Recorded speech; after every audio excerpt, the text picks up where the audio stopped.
Olá, esta semana estudaremos o tema Por que a interpretação é necessária? Lição 6 e temos como verso para memorizar Hebreus 11, verso 6, que diz: de fato, sem fé é impossível agradar a Deus, porquanto é necessário que aquele que se aproxima de Deus creia que Ele existe e que se torna galardoador dos que o buscam. Sabemos que ler a Bíblia também significa interpretá-la. Mas como fazemos isso? Quais princípios utilizaremos?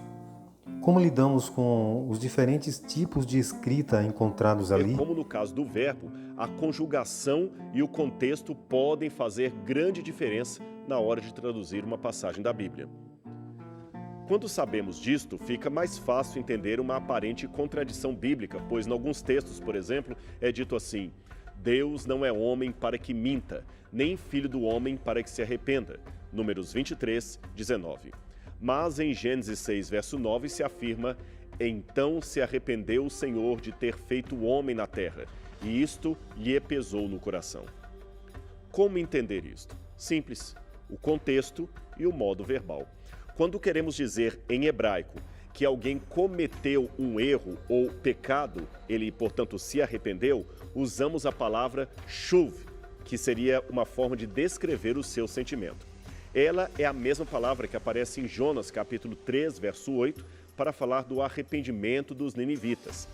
Esta palavra nunca é usada para descrever a mudança de atitude de Deus. Portanto, Deus não se arrepende de algum pecado que tenha feito ou de algum erro que tenha cometido.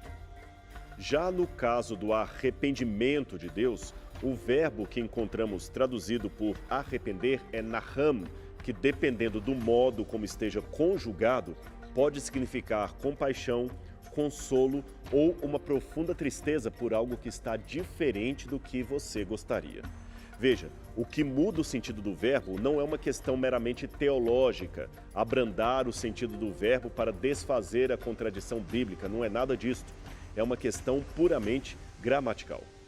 Por exemplo, como saber se uma passagem que estamos lendo é uma parábola, um sonho profético simbólico ou uma narrativa histórica?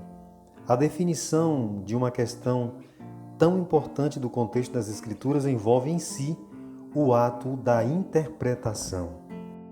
O foco do nosso estudo não é a interpretação das Escrituras.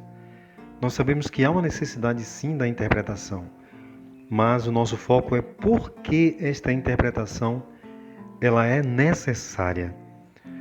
Nós sabemos que, infelizmente, algumas pessoas usam a Bíblia como um oráculo divino, simplesmente abrindo-a aleatoriamente para procurar um verso bíblico que elas esperam que lhes conceda orientação.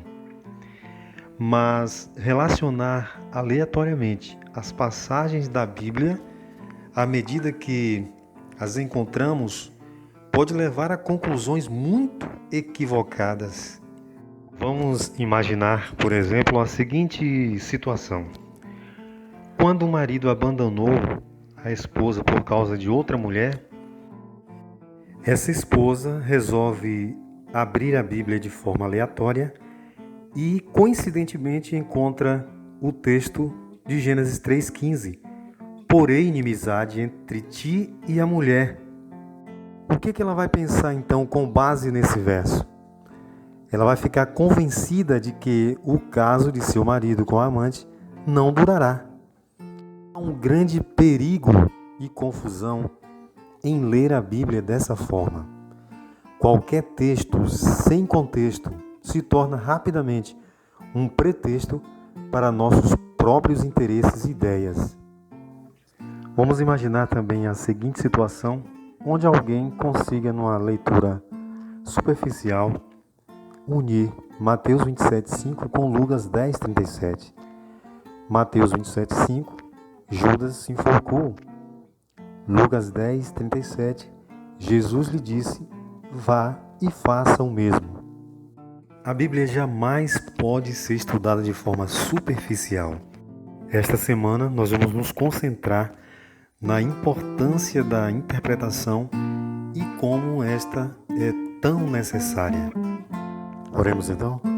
Maravilhoso Deus, ilumina-nos ao estudarmos a Tua Palavra e deixar que ela mesma faça a interpretação necessária para que compreendamos o que o Senhor está dizendo em cada trecho, em cada texto, em cada livro, em nome de Jesus.